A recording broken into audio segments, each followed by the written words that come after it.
Hey everybody, Some Gadget Guy here, and today we're looking at 4K video samples from the LG G Flex. Now, many of you probably won't even have monitors that will be able to support the video from this camera at full resolution. As a quick note, I've found that video shot 1080p off of this camera performs very similarly to the LG G2, but thankfully across all of our tests, it looks like LG has done a really good job of optimizing the camera app for exposure and saturation settings. So let's take a look. Starting with some outdoor bright light scenes, we can see this flower is really well exposed. On the G2, this flower would have been completely clipped or blown out, and thankfully LG has avoided that with the exposure settings, just using the camera in full auto mode.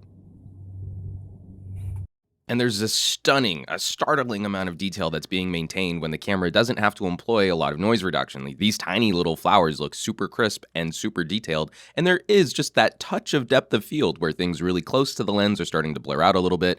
In that mid zone, we can see wonderful detail, and then the background is starting to blur out again too. It's a very nice cinematic effect as we move through different layers of the scene.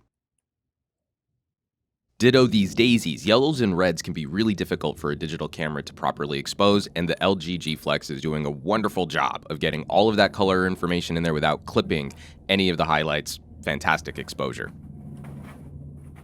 Speaking of reds, the LG G Flex does struggle a little bit when most of the scene is comprised of red, especially when there's fine detail in that red color space. We can see some of those flowers are starting to clip, and we're starting to lose some of that fine detail on the petals.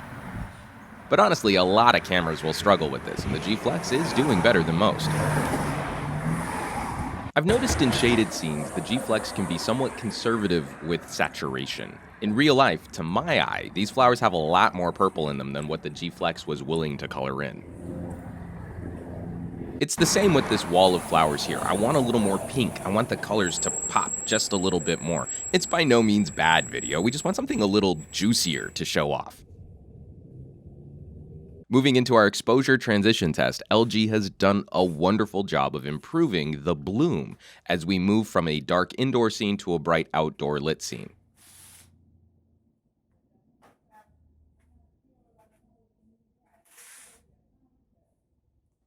I would say the G Flex is now on par with Samsung phones in having really pretty transitions between different exposures. Into our walking tests, both for walking forward and walking sideways. Not a lot of phones handle these tests well in general, and I would say the G Flex is maybe upper mid-pack. It's not the smoothest video I've seen, but it's definitely better than non-image stabilized phones. There's a buzzy or jittery quality to the video, which unfortunately LG still has not been able to tame from the G2. Again, it's better than most phones which don't have some form of image stabilization on board, but you're certainly not going to be pulling off Steadicam shots while moving your phone around. Testing out the camera's zoom capabilities, we see modest improvements. It's got to be difficult resampling pixel information when you're shooting 4K video. But unfortunately, image quality still degrades significantly as we zoom into the scene. It's handy that it's there, but you're going to blur a significant amount of detail using it.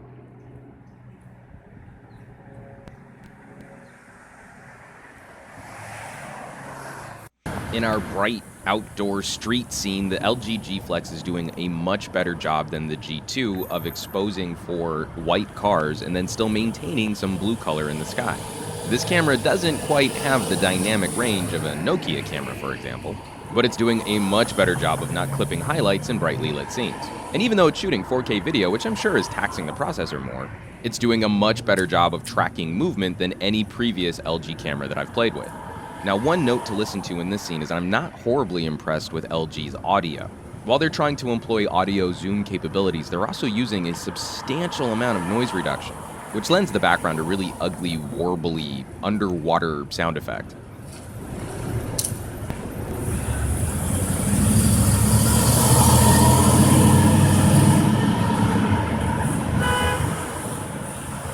It'll help a little bit if you're trying to listen to one specific element of the scene, but for my taste, it's a little too aggressive.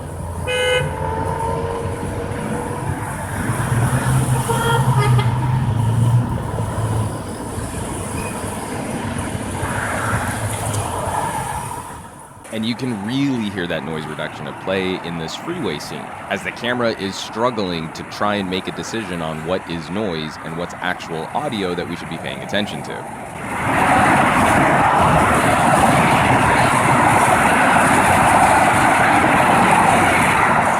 Now into a nighttime street scene, color information is so much better than previous LG cameras.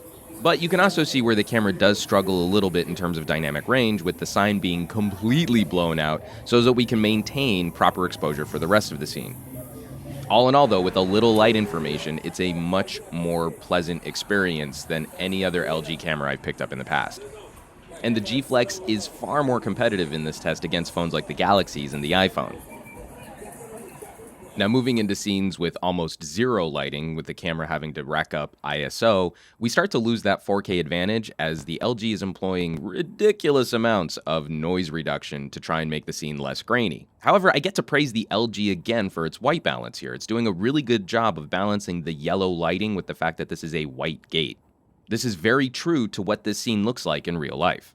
And using this creepy tunnel walkway as another example of the LG's color information and white balance, you can see in the tunnel, those lights are whitish blue, and outside the tunnel, the lighting is yellow, and the G Flex is doing a terrific job of making that color separation true. So for all of the G Flex's terrific improvements in terms of white balance and exposure and color information and saturation, we unfortunately still have significant issues with focus. And when you start shooting 4K video, there is no focus capability on this phone anymore.